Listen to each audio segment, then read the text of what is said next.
लाहौर के दिल से 3 जगह बल्ले ने आपको मारा 4 सीटों में। कल के इलेक्शन से एस्टेब्लिशमेंट को भी इज्जत मिली है। राम के फैसले को तस्लीम करते हैं। आज की शिकस्त फातहाना है। अवाम ने ये फैसला कर लिया है, किसी सूरत कबूल नहीं है कि उनके फैसले बंद कमरों के अंदर बैठकर किए जाएं। जमातों के अंदर दारों के लोग जमातों को चलाएंगे तो रद्द अमल इसी तरह आएगा जो कल आया है। शहबाज शरीफ अब CDA का वजीर आजम रह गया। नून लीग दफन कर दी आसफ जरदारी और सब ने लक्ष्मी चौक में। इमरान खान के गुनाहों का बोझ अपने सर पे उठाया। ये खेल का दी एंड नहीं है। अस्सलाम वालेकुम नाज़रीन, आप देख रहे हैं नसीम ज़हरा टेट।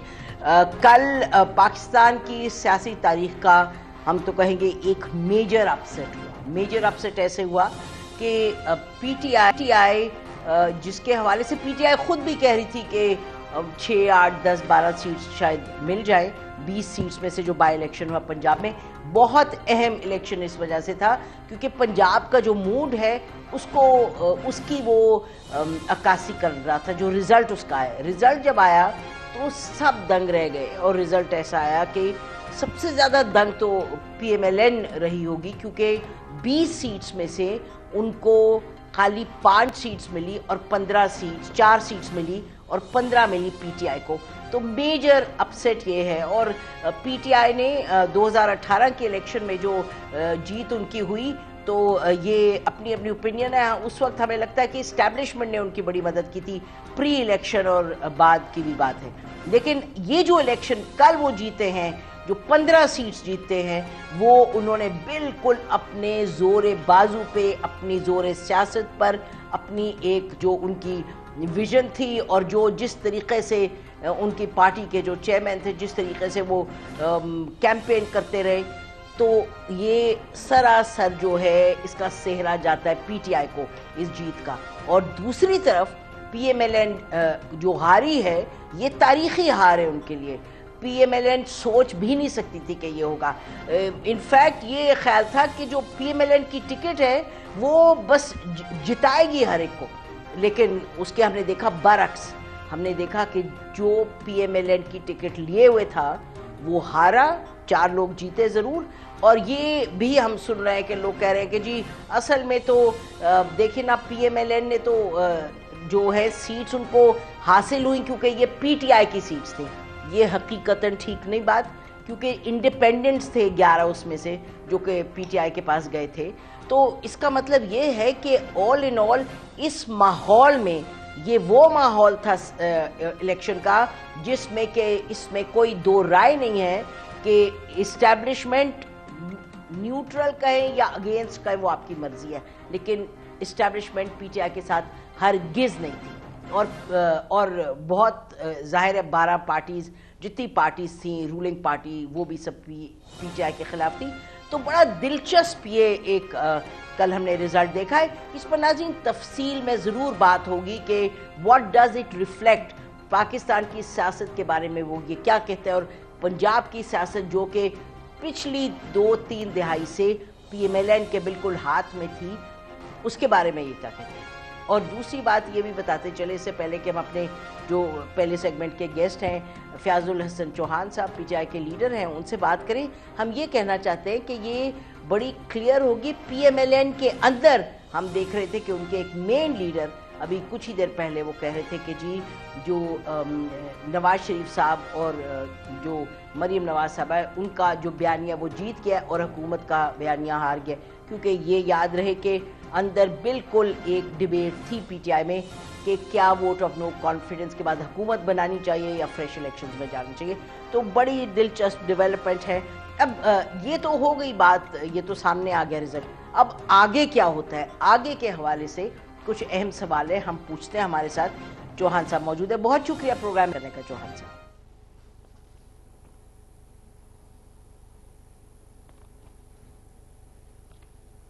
जी आपको आवाज आ रही है? जी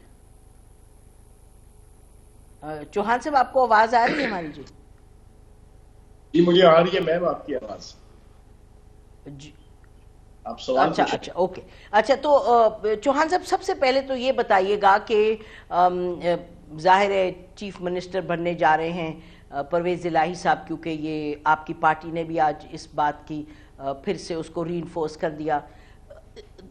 तो जो कल हुआ और जिस पे कहा गया कि जी हमारे लोगों को उठाया गया, पकड़ा गया, उनको अरेस्ट किया गया, तो लोग ये पूछना चाहते हैं कि हुकूमत जब बनेगी 22 को तो क्या आप कोई बदले लेने वाली सियासत होगी कि पकड़ धकड़ दूसरी साइड की होगी या हुकूमत पर फोकस होगा? बिस्मिल्लाहिर्रहमानिर्रहीम। पहली बात तो ये है मैम कि कल का जो इलेक्शन हारी है आल पाकिस्तान यूथ बार एसोसिएशन और अंजुमन उलमाए अमरीका, उसके बाद पंजाब के अंदर बड़ी एक दिलचस्प हाल पैदा हुई है। लोटे ये कह रहे हैं कि हम इस वजह से हारे हैं कि हमारे पास नून लीग का टिकट था, और नून लीग कह रही है कि हम इस वजह से हारे हैं कि हमने लोटों को टिकट दिया। अब ये लोटे और नून लीग एक दूसरे को मवर्द इल्जाम ठहरा रहे हैं और दशनाम तराजी कर रहे हैं कि आपकी बदनामी की वजह से हम हारे हैं। अब ये आपस की बदनामी ये खुद ही तय कर लें कि कौन किसकी बदनामी से हारा, लेकिन एक बात तय हो गई कि पाकिस्तान की आवाम और खुसूसन पंजाब की आवाम ने ये फैसला दे दिया कि पाकिस्तान की आवाम को इस वक्त गैरत चाहिए, खुददारी चाहिए, बावकार पाकिस्तान चाहिए और पाकिस्तान की सालमियत और पाकिस्तान की बका चाहिए। और कोई ऐसा लीडर और हुक्मरान कि जो गैर मुल्की ताकतों का पपेट हो और गैर मुल्की ताकतों की चरणों पे बैठ के जो है वो सियासत करने का आदी और शौकीन हो, उसको पाकिस्तान की आवाम लीडर मानने को तैयार नहीं है और ना ही उस पार्टी को वोट देने को तैयार है। इमरान खान साहब अल्लाह पाक के करम से यूनानिमसली पूरी पाकिस्तानी कौम के एक उभरते हुए वो लीडर के जिसपे 80% से अबव पाकिस्तान की आवाम मुतफिक है, वो उभरे हैं और उनका बयानिया जो है वो असल में जीता है। अब आप पूछती हैं कि जनाब आपने बदला लेना है या नहीं लेना। नहीं, हमने तो कोई बदला नहीं लेना। हमने तो 3.5 साल हुकूमत की और मैं समझता हूँ, मैं जाती तौर पे इमरान खान साहब की इस पॉलिसी से डिफर करता था कि आपने कहा कि पुलिस और इंतजामिया जनाब बिल्कुल इम्पार्शियल रहे, न्यूट्रल रहे, कोई पॉलिटिकल किस्म की जनाब इंटरफेरेंस बर्दाश्त न करे, कोई इन्फ्लुएंस ना ले। आपने पहले 4 दिनों के अंदर ही वफाक और सूबे पंजाब के अंदर आके पूरी ब्यूरोक्रेसी और पूरी पुलिस को ये मैसेज दिया। उसके नतीजे में हमने 3.5 साल जो भुगता, वो एक लंबी डिस्कशन है जो आपके इस एक प्रोग्राम के अंदर क्लियर नहीं हो सकती। लेकिन ये सिर्फ और सिर्फ पीटीआई की हुकूमत थी जिसने 75 साल की हिस्ट्री में ये वाली पॉलिसी इंसानियत और पुलिस को दी। अब मैं ये समझता हूं कि पिछले 3.5 महीनों में जो जुल्म और जबर के पहाड़ पीटीआई के पार्लियामेंटेरियन से लेके, खवातीन से लेके, बुजुर्गों से लेके, बच्चों से लेके, वर्कर से लेके आम आवाम तक पुलिस और इंतजामिया और ब्यूरोक्रेसी ने ढाए हैं, सिर्फ आले शरीफ को खुश करने के लिए और हमजा शहबाज और शहबाज शरीफ की आशीर्वाद लेने के लिए। उसके बाद मैं ये समझता हूं कि कम से कम एक पॉलिसी हम अडॉप्ट करेंगे कि पाकिस्तान की ब्यूरोक्रेसी के और पुलिस के वो गद्दे अंडे कि जो अपनी रियासती जिम्मेदारियों से ज्यादा खानदानों की सियासत को प्रमोट करने के लिए और इन सियासी खानदानों की आशीर्वाद हासिल करने के लिए कानून तोड़ते रहे, उनको कम से कम एहतसाब और पीडा एक्ट के तहत कुछ कार्रवाई हमें करनी पड़ेगी ताकि क़यामत तक पाकिस्तान के अंदर फिर कोई ब्यूरोक्रेट, कोई सरकारी मुलाजिम, कोई कमिश्नर, कोई डिप्टी कमिश्नर, कोई आरपीओ, कोई सीपीओ वो खानदानों को खुश करने के लिए कम से कम आवाम के ऊपर और मुखालिफ पॉलिटिकल पार्टीज के ऊपर जुल्म और जबर के और इस्तेमाल के पहाड़ न ढाए। वो कम से कम हम एक कानून। अच्छा, आपने कन्वे कर दिया, आप कह रहे हैं कि जी हम ब्यूरोक्रेट्स को अंडर कंट्रोल, तो जो कानून तोड़ते हैं, और पहले भी आपको 3.5 साल मिले थे, अब देखते हैं क्या होता है। देखिए, अब जो आपके पास मियाद है हुकूमत करने की पंजाब में, वो बहुत बड़ा सवाल है। और यूं सवाल बनता है कि अभी थोड़ी देर पहले आपके लीडर अपने उसमें स्पीच में फरमा रहे थे कि हम फौरी तौर पे इलेक्शंस का कहेंगे। अच्छा, और साथ साथ वो कहते हैं कि पॉलिटिकल स्टेबिलिटी बड़ी ज़रूरी है। तो पॉलिटिकल स्टेबिलिटी का क्या मतलब होगा कि चौधरी परवेज इलाही साहब को आप कन्विंस कर पाएंगे कि जी पंजाब की भी हुकूमत है, उसको भी डिसॉल्व करो ताकि इलेक्शंस पूरे पाकिस्तान में हो, और वो मानेंगे क्या ये बात? चौधरी परवेज इलाही साहब ने कल ये बयान दिया और एक हकीकत है, उन्होंने कहा कि इमरान खान साहब इशारा करेंगे तो मैं असेंबली तोड़ने की एडवाइस दूंगा।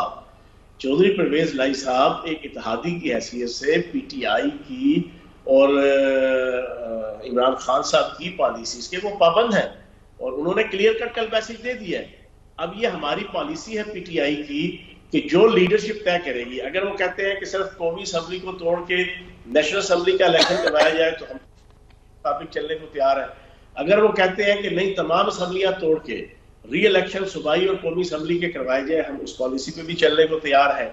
लेकिन अभी फिलहाल हम 22 तारीख को पंजाब के अंदर अपनी हुकूमत बना रहे हैं, और वो हुकूमत 2 महीने की हो या साल की हो, उसके अंदर हमने कम अज कम इन अफराद को कि जिन्होंने ब्यूरोक्रेसी को और इंतजामिया को और पुलिस को बदनाम किया, वो गंदे अंडे और वो भेड़े, वो काली भेड़े, उनको कम अज कम कुछ ना कुछ हम सबक ऐसा देंगे कि ताकि आइंदा कोई भी हुकूमत आए, हुकूमत सदा पीटीआई की नहीं रहनी, अपोजिशन में सदा पीटीआई ने नहीं रहना। अल्लाह पाक को पता है कि आने वाले दिनों में कौन सी पार्टी इक़्तिदार में है, कौन सी अपोजिशन में है, लेकिन एक सिस्टम ऐसा बना के इंशाल्लाह जाएंगे कि कोई इक़्तिदार के नशे में चूर होकर कोई सियासतदान और कोई सियासी खानदान पुलिस और इंतजामिया को अपने घर की बांदी और अपने घर की लोडी आप कह रहे हैं, अब ठीक आप कह रहे हैं कि आप उनको सबक देंगे। ये आपका आप सबक का मतलब तो कुछ भी हो सकता है, लेकिन आप क्या कह रहे हैं कि जो कवानीन है उसके तहत चलेंगे। बहरहाल 3.5 साल पहले भी थे आपके पास, उस वक्त पंजाब की ब्यूरोक्रेसी को कितना सही रास्ते पे लाए वो तो और बात है। मुझे बताइए इलेक्शन कमिश्नर के हवाले से, पार्टी के बहुत से लोग कह रहे हैं, इमरान खान साहब ने खुद कहा कि चीफ इलेक्शन कमिश्नर को रिजाइन करना चाहिए। अब ये बताइएगा कि जो आप लोगों को ये तवक्को थी कि इलेक्शन कमीशन जो है वो धांधली करेगा, वो हमारी साइड उसकी साइड लेगा, हमारे खिलाफ होगा। चौहान साहब, इलेक्शन कमीशन ने तो इलेक्शन साफ और शफाफ करके दिखा दिया, अब तो आपको इसकी और कोई एविडेंस की जरूरत नहीं। तो अगर इन्होंने ये ट्राइड और टेस्टेड इलेक्शन कमीशन है, तो फिर आप काहे को कह रहे हैं कि इसको रिजाइन करना चाहिए? मैम, आप किस तरह कहती है, तसल्ली से 3 मिनट मेरी गुफ्तगू सुननी है। पिछले 1.5 महीने के अंदर इलेक्शन कमीशन के जेरे क़यादत जो आइन और कानून की धज्जियां फेड़ी गई है और उड़ाई गई है और उधेड़ी गई है, वो आपका मीडिया और आपके टीवी चैनल ही हमें बताते रहे हैं। और कल का दिन कहूटा के अंदर मेरी जिम्मेदारी थी PP7 की, मैं सारा दिन वहां पर मौजूद रहा, रात के 1:30 बजे तक। दिन को AC Kahuta, assistant commissioner Kahuta के ऑफिस में सरकारी गाड़ी के अंदर आटे के थैले आवाम में तकसीम होते रहे। इलेक्शन वाले दिन बहावल नगर के इलेक्शन में प्रिजाइडिंग अफसर शेर के ऊपर ठका मोहरे लगाते हुए, जनाब उसकी वीडियो मेरे पास मौजूद है जो पूरे सोशल मीडिया पे वायरल है। उसके अलावा कल सुबह ही सुबह मुराद सईद, अली अमीन गंडापुर, मकबूल गुजर, इनको जनाब कश्मीर और KPK से अंदर न दाखिल होने देकर पाकिस्तान के अंदर जनाब सूबाई मुनाफरत जो पैदा की गई, उसका क्या नोटिस लिया गया। शहबाज गिल को पुलिस ने गिरफ्तार किया मुजफ्फरगढ़ के अंदर, सारा दिन पुलिस दंदनाती रही, पुलिस गुंडागर्दी करती रही, और 1.5 महीना खरबा रुपए इलेक्शन कमीशन देखता रहा कि जनाब तरक्याती फंड लगते रहे। इलेक्शन कमीशन की गाड़ियों पे नून लीग के कैंडिडेट के पोस्टर, बैनर्स और जनाब पैनाफ्लेक्स लगते रहे। हर किस्म की गुंडागर्दी बदमाशी होती रही।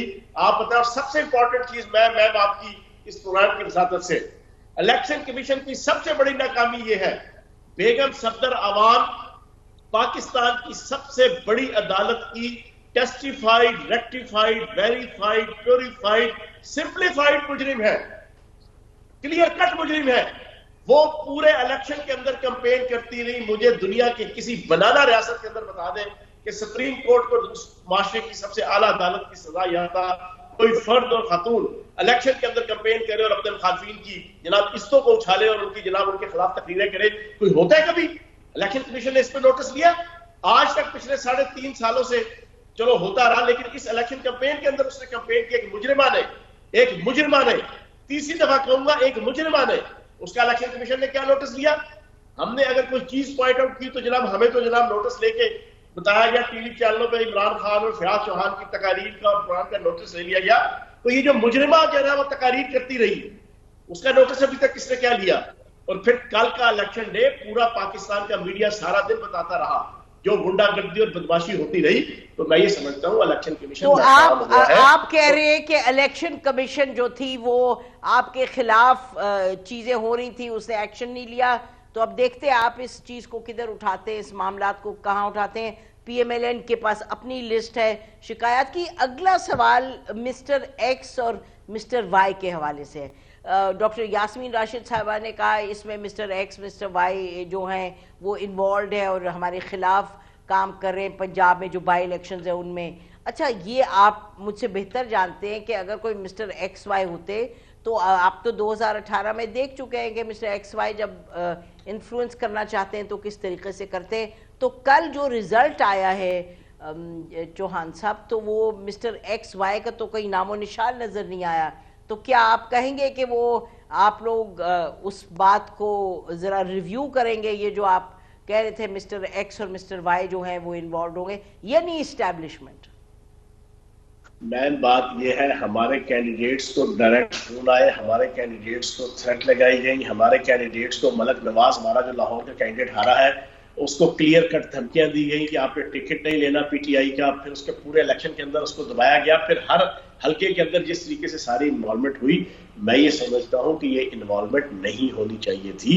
और जो आप रिजल्ट की बात कर रहे हैं ना, इन्होंने टिल लगा लिया पाकिस्तान की 75 साल तारीख में पहली दफा 75 किस्म की प्री पोल रिगिंग और on the spot election day की रिगिंग की गई।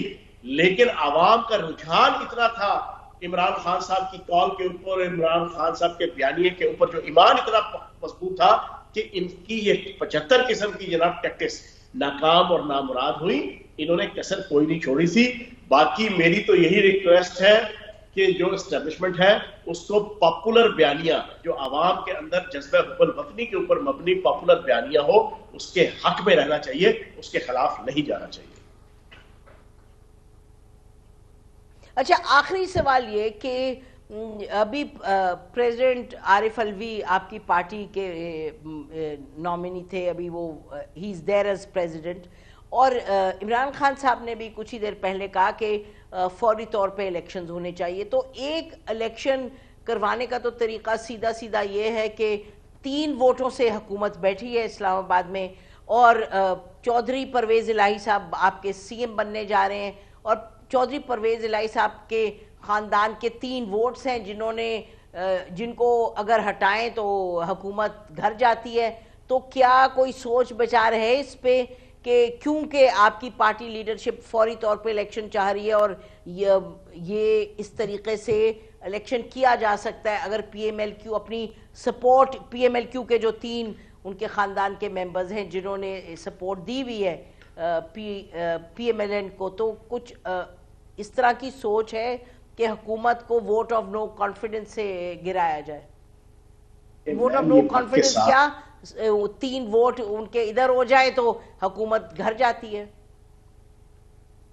देखिए, वक्त के साथ साथ मैम ये सारी ऑप्शंस एक्सरसाइज हो सकते हैं और आपकी बात बिल्कुल ठीक है कि प्रेसिडेंट अगर उनको कहे कि आप जनाब एतमाद का वोट हासिल करें, तो अकेली काफ लीग नहीं है, यहाँ पर इनके इत्तेहादियों से लेके नून लीग के कई मेंबरान हैं जिनको अगर सिर्फ पीटीआई ये श्योरिटी कर दे कि आप रिजाइन कर दें और उसके बाद आपको अगले इलेक्शन के अंदर पीटीआई टिकट देगी, तो आप यकीन जाने इस वक्त आधे नून लीग के जनाब मेंबरान जो है वो पीटीआई की खातिर रिजाइन करने को तैयार है। ऑप्शन सारे मौजूद हैं, अभी वक्त के साथ साथ देखेंगे। अभी अगले 2-3 महीनों के अंदर सारी की सारी पिक्चर क्लियर हो जाएगी। जिस अंदाज से भी अगर हमने जाना पड़ा, हम इंशाल्लाह एक कानून के दायरे के अंदर रहते हुए इलेक्शन, री इलेक्शन, नया इलेक्शन, फ्रेश इलेक्शन, उसकी तरफ इंशाल्लाह हम जाएंगे। बहुत बहुत शुक्रिया चौहान साहब हमें ज्वाइन कर। नाज़रीन, ब्रेक लेते हैं, ब्रेक के बाद वापस आएंगे और ये जो पंजाब के बाई इलेक्शंस के बाद सूरत हाल बनी और जो बहुत से सवाल उठ रहे हैं कि सेंटर में क्या होगा, नए इलेक्शंस कब होंगे, इन सब चीज़ों पर बात करने के लिए हमारे साथ 2 एनालिस्ट होंगे। Stay with us.